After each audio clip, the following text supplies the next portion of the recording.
শ্বশুর মোহাম্মদ বাবুল হোসেন সাহেব। হ্যাঁ বলেন আপনি। আচ্ছা এবার উনি বলতেছে, তুমি শুনো, আপনি বলেন। বিসমিল্লাহির রহমানির রহিম।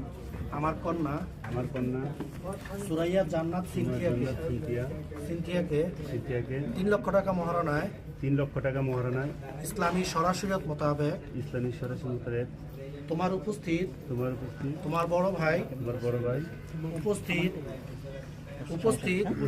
মোহাম্মদ শাহজাহান শিকদার সেলিম এবং আমাদের উপস্থিতিতে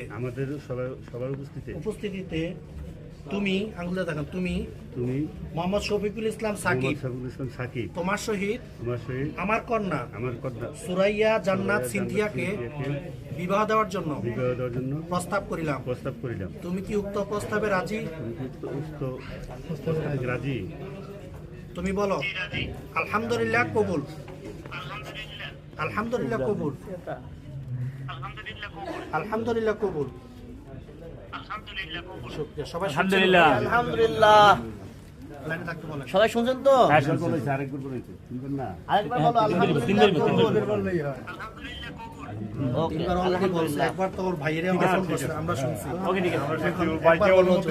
অনুমতি দিয়েছে।